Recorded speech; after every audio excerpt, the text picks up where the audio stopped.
Watkins Glen is an amazing place to race. The history of the racetrack, the town gets fired up. The state gets fired up. You know, when you look at the Finger Lakes region, this is kind of the big moment, the big NASCAR weekend. It's a track that I loved as a crew chief.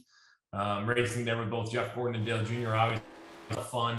And then going up there and analyzing the races. I love the road course races. And Watkins Glen, I think, is this perfect mix of technical and speed. The carousel and the bus stop, that combination is pretty technical. The rest of the track is really a lot more about trying to carry speed, carry momentum. And I think it allows for some great passing zones. Turn one, in up, and then into turn 6. And we've even seen some aggressive passes off the last corner in some of the recent races. So it always seems to deliver just great racing. Bus stop is the area of the track that's purely on the driver more than anywhere else. I think the car has to work in the braking zones. The car has to change direction in certain areas, but the driver can basically make the bus stop work, or he can make the bus stop a disaster. And it's a place where you can gain a tremendous amount of time.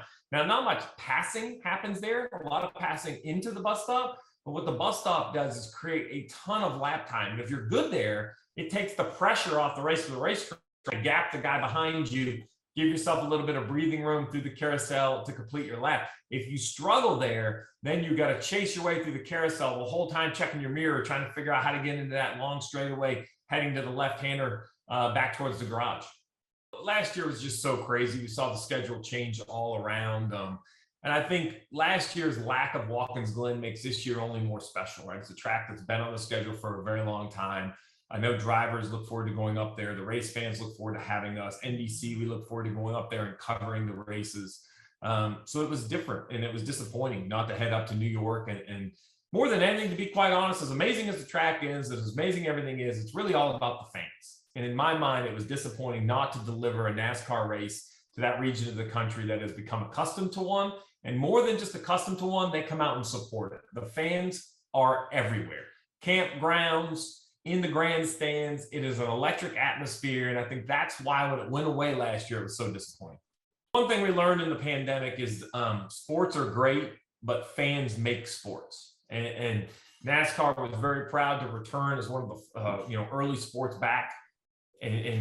But we had to do it in front of empty grandstands. And while the race was good, something was missing.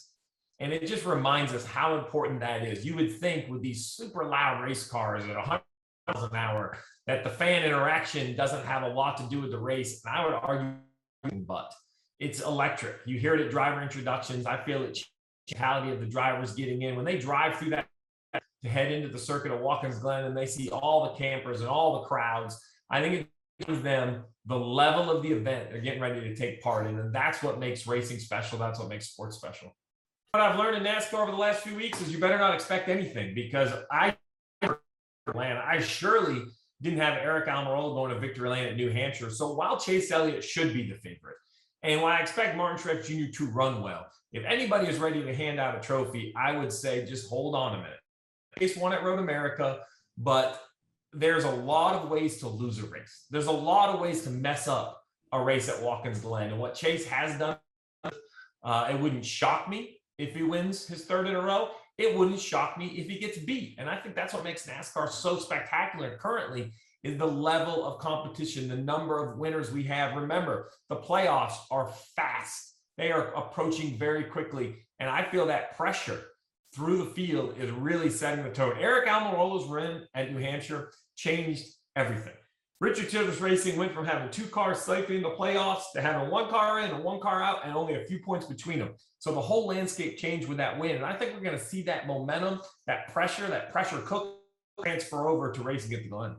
For me, I have a couple moments of going up there, being on Jeff Gordon's crew, always a great place to go race. He was so good there. I think from that TV booth, it was really Chase Elliott's first win. Him running corner after corner after corner after corner with Martin Truex Jr. pressuring him, never misstepping him. Now the champion of the sport. I think that was a moment that proves what Watkins Glen does. It showcases the talent and the abilities of those drivers. And I think that is probably the part I remember the most. And I think there's absolutely a chance. What we've learned about road course racing is we have no idea what to expect. And with the depth of the field, all I know is it should be a great race. What makes Watkins Glen what it is really the history. I mean, when you go around town, Watkins Glen is a racing town. Road America. It reminds me of Daytona.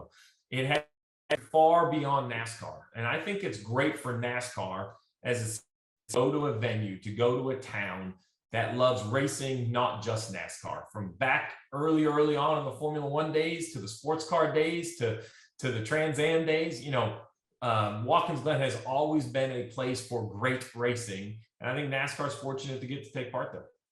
All right.